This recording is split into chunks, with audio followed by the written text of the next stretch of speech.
A Christmas Carol by Charles Dickens. Read for you by A.J. Shuck. Stave 4. The Last of the Spirits. The phantom slowly, gravely, silently approached. When it came near him, Scrooge bent down upon his knee. For in the very air through which this spirit moved, it seemed to scatter gloom and mystery.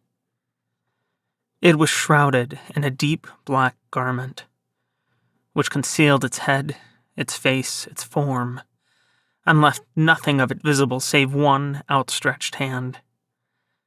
But for this, it would have been difficult to detach its figure from the night and separate it from the darkness by which it was surrounded.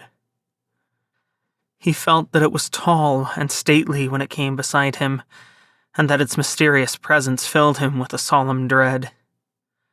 He knew no more, for the spirit neither spoke nor moved. "I am in the presence of the ghost of Christmas yet to come," said Scrooge.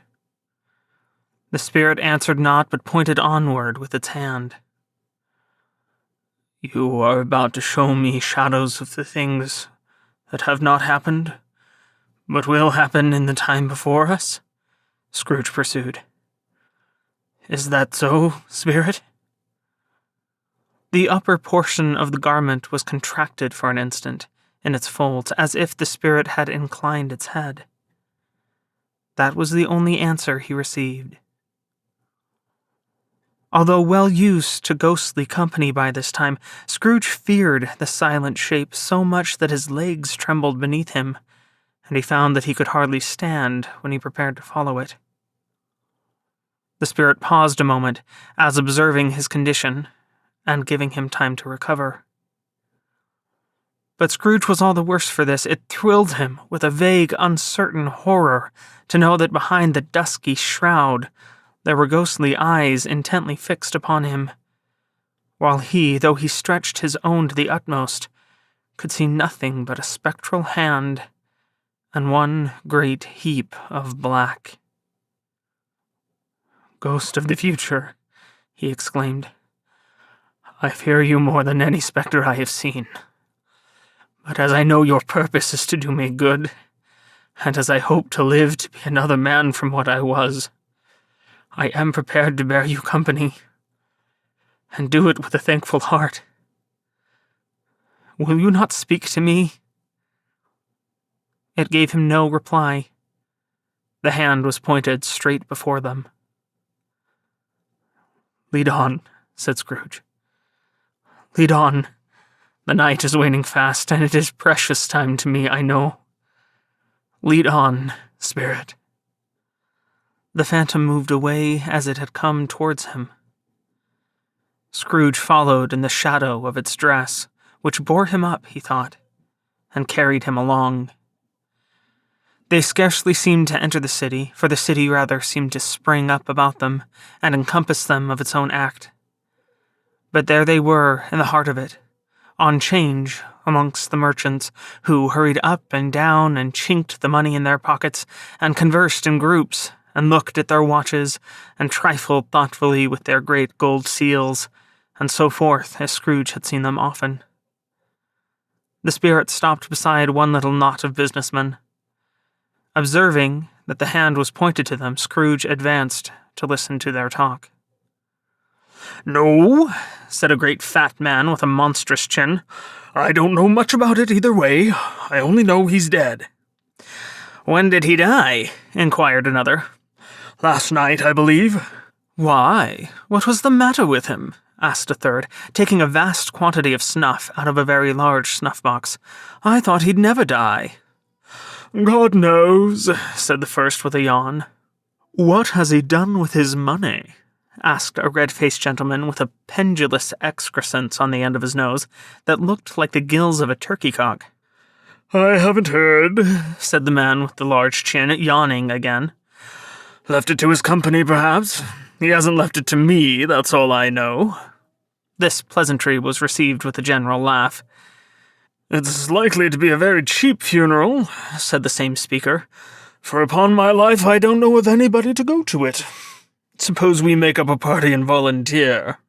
"I don't mind going if a lunch is provided," observed the gentleman with the excrescence on his nose, "but I must be fed if I make one." Another laughed. "Well, I am the most disinterested among you, after all," said the first speaker, "for I never wear black gloves and I never eat lunch. But I'll offer to go if anybody else will. When I come to think of it, I'm not at all sure that I wasn't his most particular friend, for we used to stop and speak whenever we met. Bye-bye." Speakers and listeners strolled away and mixed with other groups. Scrooge knew the men and looked towards the spirit for an explanation. The phantom glided on into a street. Its finger pointed to two persons meeting. Scrooge listened again, thinking that the explanation might lie here. He knew these men also perfectly. They were men of business, very wealthy and of great importance. He had made a point always of standing well in their esteem, in a business point of view, that is, strictly in a business point of view. "How are you?" said one. "How are you?" returned the other. "Well," said the first. "Old Scratch has got his own at last, hey?" "So I'm told," returned the second. "Cold, isn't it?" "Seasonable for Christmas time. You're not a skater, I suppose?" No. Something else to think of. Good morning." Not another word. That was their meeting, their conversation, and their parting. Scrooge was at first inclined to be surprised that the spirit should attach importance to conversations apparently so trivial. But feeling assured that they must have some hidden purpose, he set himself to consider what it was likely to be. They could scarcely be supposed to have any bearing on the death of Jacob, his old partner, for that was past, and this ghost's province was the future. Nor could he think of anyone immediately connected with himself to whom he could apply them. But nothing doubting that to whomsoever they applied, they had some latent moral for his own improvement, he resolved to treasure up every word he heard, and everything he saw, and especially to observe the shadow of himself when it appeared, for he had an expectation that the conduct of his future self would give him the clue he missed, and would render the solution of these riddles easy. He looked about in that very place for his own image, but another man stood in his accustomed corner, and though the clock pointed to his usual time of day for being there, he saw no likeness of himself among the multitudes that poured in through the porch. It gave him little surprise, however, for he had been revolving in his mind a change of life, and thought and hoped he saw his newborn resolutions carried out in this. Quiet and dark, beside him stood the phantom, with its outstretched hand. When he roused himself from his thoughtful quest, he fancied from the turn of the hand, and its situation in reference to himself, that the unseen eyes were looking at him keenly. It made him shudder and feel very cold. They left the busy scene, and went into an obscure part of the town where Scrooge had never penetrated before, although he recognized its situation and its bad repute. The ways were foul and narrow, the shops and houses wretched, the people half-naked, drunken, slipshod, ugly. Alleys and archways, like so many cesspools, disgorged their offenses of smell and dirt and life upon the straggling streets, and the whole quarter reeked with crime, with filth, and misery. Far in this den of infamous resort, there was a low-browed beetling shop, below a penthouse roof where iron, old rags, bottles, bones, and greasy offal were brought. Upon the floor within were piled up heaps of rusty keys, nails, chains, hinges, files, scales, weights, and refuse iron of all kinds. Secrets that few would like to scrutinize were bred and hidden in mountains of unseemly rags, masses of corrupted fat, and sepulchres of bones. Sitting in among the wares he dealt in, by a charcoal stove made of old bricks, was a gray-haired rascal, nearly 70 years of age, who had screened himself from the cold air without by a frowsy curtaining of miscellaneous tatters, hung upon a line, and smoked his pipe in all the luxury of calm retirement. Scrooge and the Phantom came into the presence of this man just as a woman with a heavy bundle slunk into the shop. But she had scarcely entered when another woman, similarly laden, came in too, and she was closely followed by a man in faded black, who was no less startled by the sight of them than they had been upon the recognition of each other. After a short period of blank astonishment, in which the old man with the pipe had joined them, they all three burst into a laugh. "Let the charwoman alone to be the first," cried she who had entered first. "Let the laundress alone to be the second, and let the undertaker's man alone to be the third. Look here, old Joe, here's a chance, if we haven't all three met here without meaning it." "You couldn't have met in a better place," said old Joe, removing his pipe from his mouth. "Come into the parlor. You were made free of it long ago, you know, and the other two ain't strangers. Stop till I shut the door of the shop. Oh, how it squeaks! There ain't a rusty bit of metal in this place as its own hinges, I believe, and I'm sure there's no such old bones here as mine. We're all suitable to our calling. We're well matched. Come into the parlor. Come into the parlor." The parlor was the space behind the screen of rags. The old man raked the fire together with an old stair-rod, and having trimmed his smoky lamp, for it was night, with the stem of his pipe, put it in his mouth again. While he did this, the woman who had already spoken threw her bundle on the floor and sat down in a flaunting manner on a stool, crossing her elbows on her knees, and looking with a bold defiance at the other two. "What odds, then? What odds, Mrs. Dilber?" said the woman. "Every person has a right to take care of themselves. He always did." "That's true, indeed," said the laundress. "No man more so." "Why, then, don't stand staring as if you was afraid, woman. Who's the wiser? We're not going to pick holes in each other's coats, I suppose." "No, indeed," said Mrs. Dilber and the man together. "We should hope not." "Very well, then," cried the woman. "That's enough. Who's the worse for a loss of a few things like these? Not a dead man, I suppose?" "No, indeed," said Mrs. Dilber, laughing. "If he wanted to keep 'em after he was dead, a wicked old screw," pursued the woman, "why wasn't he natural in his lifetime? If he had been, he'd have had somebody to look after him when he was struck with death, instead of lying gasping out his last there alone, by himself." "It's the truest word that ever was spoke," said Mrs. Dilber. "It's a judgment on him."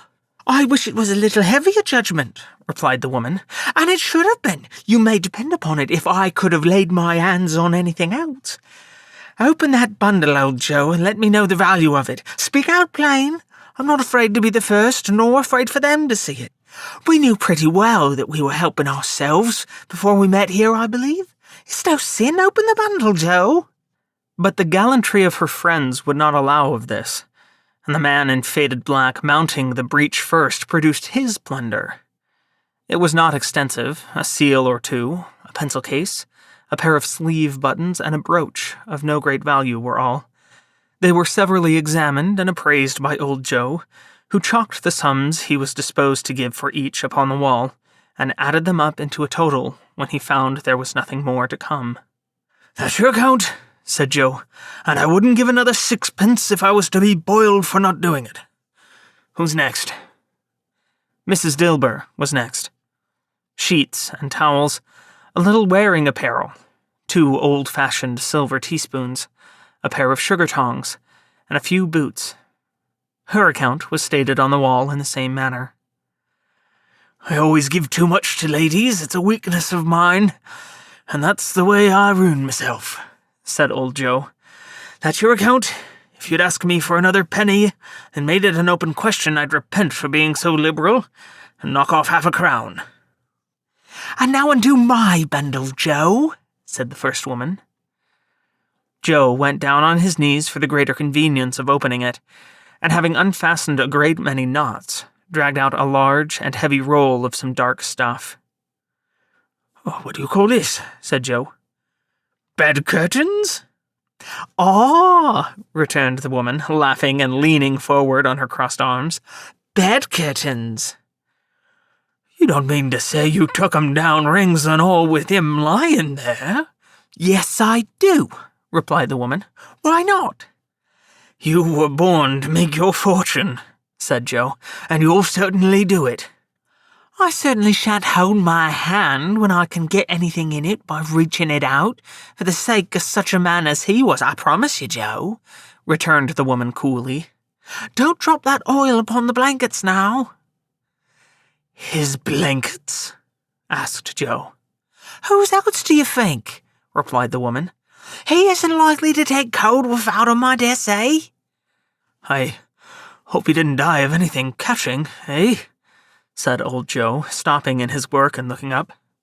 "Don't you be afraid of that," returned the woman. "I ain't so fond of his company that I'd loiter about him for such things if he did. Oh, you may look through that shirt to your Isaac, but you won't find a hole in it, nor a threadbare place. It's the best he had, and a fine one too. They'd have wasted it if it hadn't been for me." "What do you call wasting of it?" asked old Joe. "Putting it on him to be buried in, to be sure," replied the woman with a laugh. "Somebody was fool enough to do it, but I took it off again. If calico ain't good enough for such a purpose, it ain't good enough for anything. It's quite as becoming to the body. He can't look uglier than he did in that one." Scrooge listened to this dialogue in horror. As they sat grouped about their spoil in the scanty light afforded by the old man's lamp, he viewed them with a detestation and disgust which could hardly have been greater, though they had been obscene demons marketing the corpse itself. Laughed the same woman, when old Joe, producing a flannel bag with money in it, told out their several gains upon the ground. "This is the end of it, you see. He frightened everyone away from him when he was alive, to profit us when he was dead." "Spirit," said Scrooge, shuddering from head to foot. I see. The case of this unhappy man might be my own. My life tends that way now. Merciful heaven, what is this?" He recoiled in terror, for the scene had changed, and now he almost touched a bed. A bare, uncurtained bed, on which, beneath a ragged sheet, there lay a something covered up, which, though it was dumb, announced itself in awful language. The room was very dark. Too dark to be observed with any accuracy, though Scrooge glanced round it in obedience to a secret impulse, anxious to know what kind of room it was. A pale light rising in the outer air fell straight upon the bed, and on it, plundered and bereft, unwatched, unwept, uncared for, was the body of this man. Scrooge glanced towards the phantom. Its steady hand was pointed to the head. The cover was so carelessly adjusted that the slightest raising of it, the motion of a finger upon Scrooge's part, would have disclosed the face. He thought of it, felt how easy it would be to do, and longed to do it, but had no more power to withdraw the veil than to dismiss the spectre at his side. "Oh, cold, cold, rigid, dreadful death! Set up thine altar here, and dress it with such terrors as thou hast at thy command, for this is thy dominion. But of the loved, revered, and honored head, thou canst not turn one hair to thy dreaded purposes, or make one feature odious.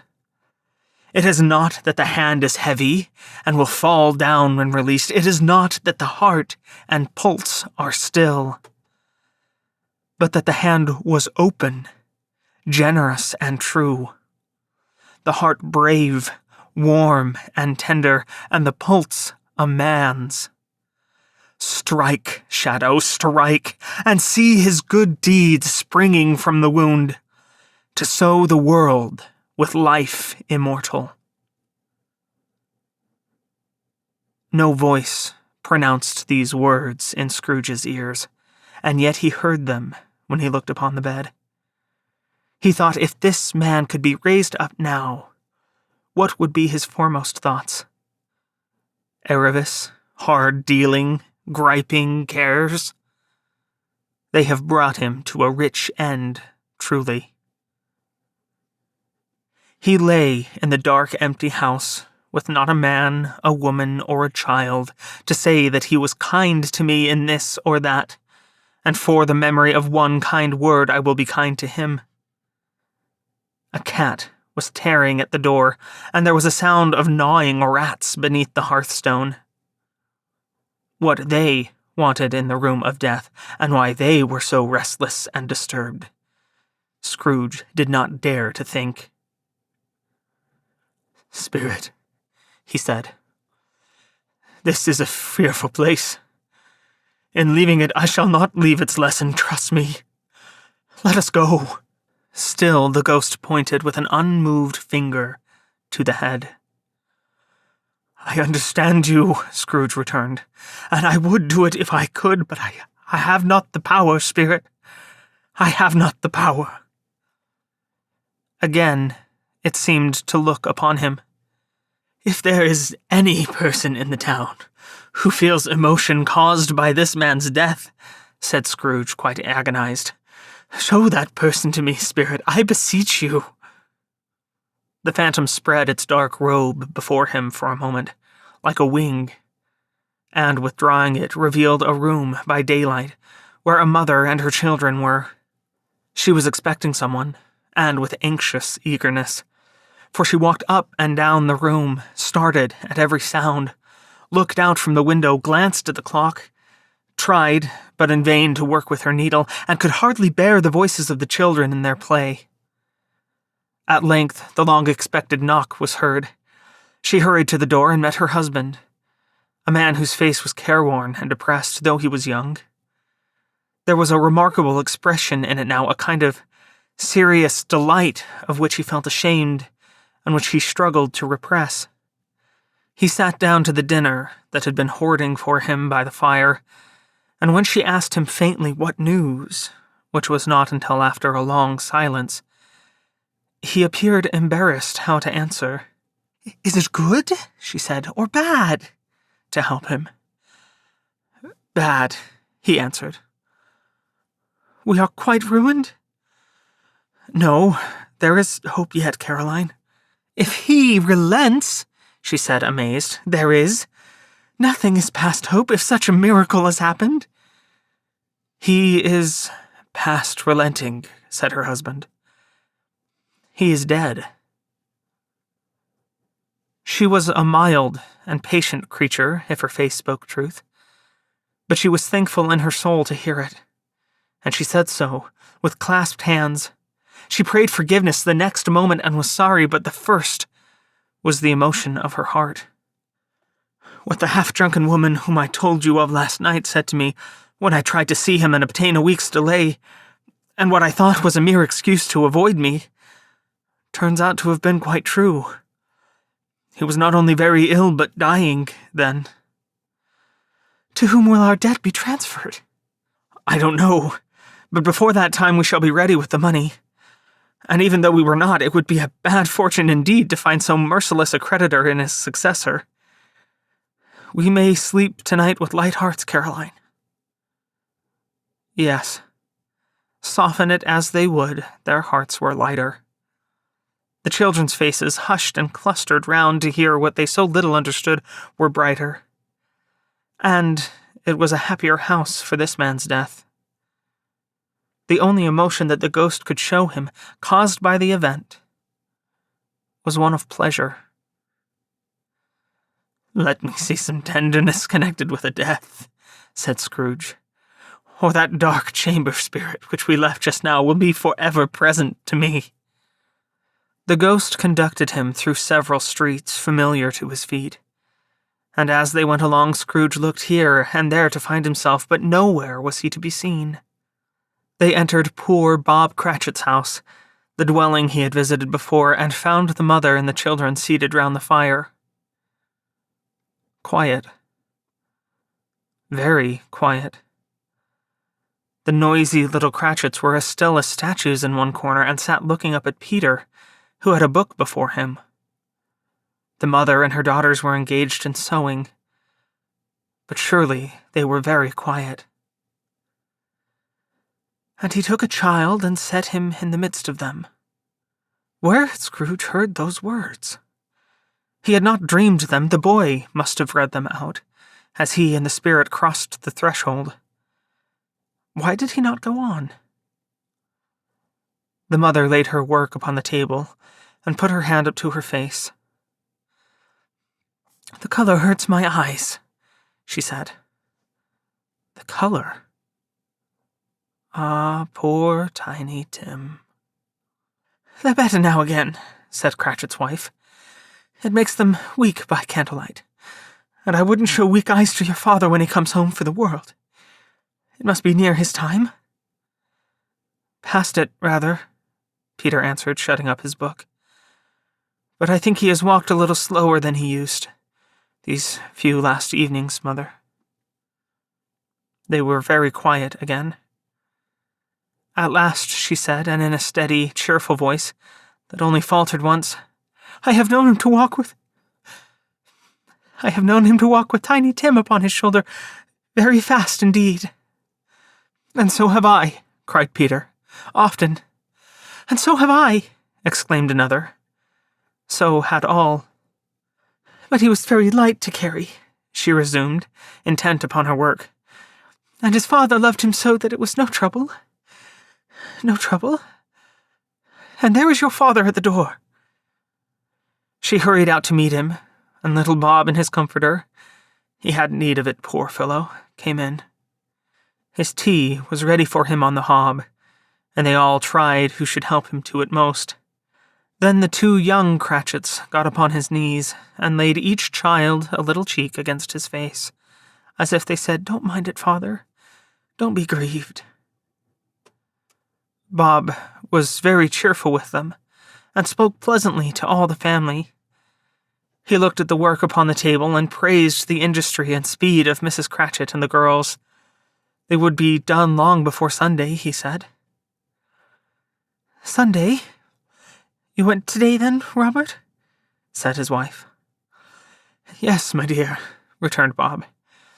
"I wish you could have gone. It would have done you good to see how green a place it is. But you'll see it often. I promised him that I would walk there on a Sunday." "My little child," cried Bob. "My little child." He broke down all at once. He couldn't help it.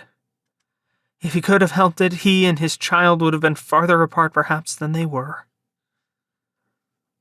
He left the room and went upstairs into the room above, which was lighted cheerfully and hung with Christmas. There was a chair set close beside the child, and there were signs of someone having been there lately. Poor Bob sat down in it, and when he had thought a little and composed himself, he kissed the little face. He was reconciled to what had happened, and went down again quite happy. They drew about the fire and talked, the girls and mother still working. Bob told them of the extraordinary kindness of Mr. Scrooge's nephew, whom he had scarcely seen but once, and who, meeting him in the street that day, and seeing that he looked just a little down, you know, said Bob, inquired what had happened to distress him. "On which," said Bob, "for he is the pleasantest spoken gentleman you ever heard, I told him. I am heartily sorry for it, Mr. Cratchit," he said, "and heartily sorry for your good wife. By the by, how he ever knew that, I don't know." "Knew what, my dear?" "Why, that you were a good wife," replied Bob. "Everybody knows that," said Peter. "Very well observed, my boy," cried Bob. "I hope they do. Heartily sorry," he said, "for your good wife. If I can be of service to you in any way," he said, giving me his card, "that's where I live. Pray come to me." "Now, it wasn't," cried Bob, for the sake of anything he might be able to do for us so much as for his kind way, that this was quite delightful. It really seemed as if he had known our Tiny Tim, and felt with us. I'm sure he's a good soul, said Mrs. Cratchit. You would be sure of it, my dear, returned Bob, if you saw him and spoke to him. I shouldn't be at all surprised, mark what I say, if he got Peter a better situation. Only hear that, Peter, said Mrs. Cratchit.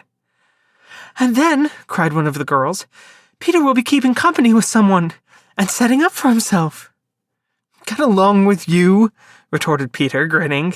It's just as likely as not, said Bob, one of these days. Though there's plenty of time for that, my dear. But however and whenever we part from one another, I am sure we shall none of us forget poor Tiny Tim. Shall we? For this first parting that there was among us. Never, father, cried they all. And I know, said Bob, I know, my dears, that when we recollect how patient and how mild he was, although he was a little child, we shall not quarrel easily among ourselves, and forget poor Tiny Tim in doing it. No, never, father, they all cried again. I am very happy, said little Bob. I am very happy. Mrs. Cratchit kissed him. His daughters kissed him. The two young Cratchits kissed him, and Peter and himself shook hands. Spirit of Tiny Tim, thy childish essence was from God. Spectre, said Scrooge, something informs me that our parting moment is at hand. I know it, but I know not how. Tell me what man that was whom we saw lying dead. The ghost of Christmas yet to come conveyed him, as before, though at a different time, he thought. Indeed, there seemed no order in these latter visions, save that they were in the future, into the resorts of businessmen, but showed him not himself. Indeed, the spirit did not stay for anything, but went straight on, as to the end just now desired, until besought by Scrooge to tarry for a moment. This court, said Scrooge, through which we hurry now, is where my place of occupation is, and has been for a length of time. I see the house. Let me behold what I shall be in days to come. The spirit stopped. The hand was pointed elsewhere. The house is yonder, Scrooge exclaimed. Why do you point away? The inexorable finger underwent no change. Scrooge hastened to the window of his office and looked in. It was an office still, but not his. The furniture was not the same, and the figure in the chair was not himself. The phantom pointed as before. He joined it once again, and wondering why and whither he had gone, accompanied it until they reached an iron gate. He paused to look round before entering. A churchyard. Here, then, the wretched man whose name he had now to learn lay underneath the ground. It was a worthy place, walled in by houses, overrun by grass and weeds, the growth of vegetation's death, not life. Choked up too much with burying, fat with repleted appetite. A worthy place. The spirit stood among the graves and pointed down to one. He advanced towards it, trembling. The phantom was exactly as it had been, but he dreaded that he saw new meaning in its solemn shape. Before I draw nearer to that stone to which you point, said Scrooge, answer me one question. Are these the shadows of the things that will be? Or are they shadows of things that may be only? Still the ghost pointed downward to the grave by which it stood. Men's courses will foreshadow certain ends, to which, if persevered in, they must lead, said Scrooge. But if the courses be departed from, the ends will change. Say it is thus with what you show me." The spirit was immovable as ever. Scrooge crept towards it, trembling as he went, and following the finger, read upon the stone of the neglected grave his own name: Ebenezer Scrooge. "Am I that man who lay upon the bed?" he cried upon his knees. The finger pointed from the grave to him and back again. "No, spirit, oh no, no!" The finger still was there. "Spirit," he cried, clutching at its robe, "hear me. I am not the man I was. I will not be the man I must have been but for this intercourse. Why show me this if I am past all hope?" For the first time, the hand appeared to shake. "Good spirit," he pursued, as down upon the ground he fell before it, "your nature intercedes for me and pities me. Assure me that I may yet change these shadows you have shown me by an altered life." The kind hand trembled. "I will honor Christmas in my heart and try to keep it all the year. I will live in the past, the present, and the future. The spirits of all three shall strive within me.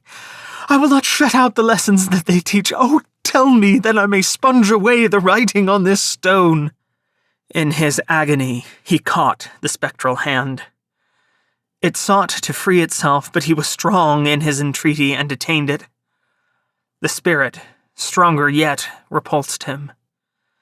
Holding up his hands in a last prayer to have his fate reversed, he saw an alteration in the phantom's hood and dress. It shrunk, collapsed, and dwindled down into a bedpost.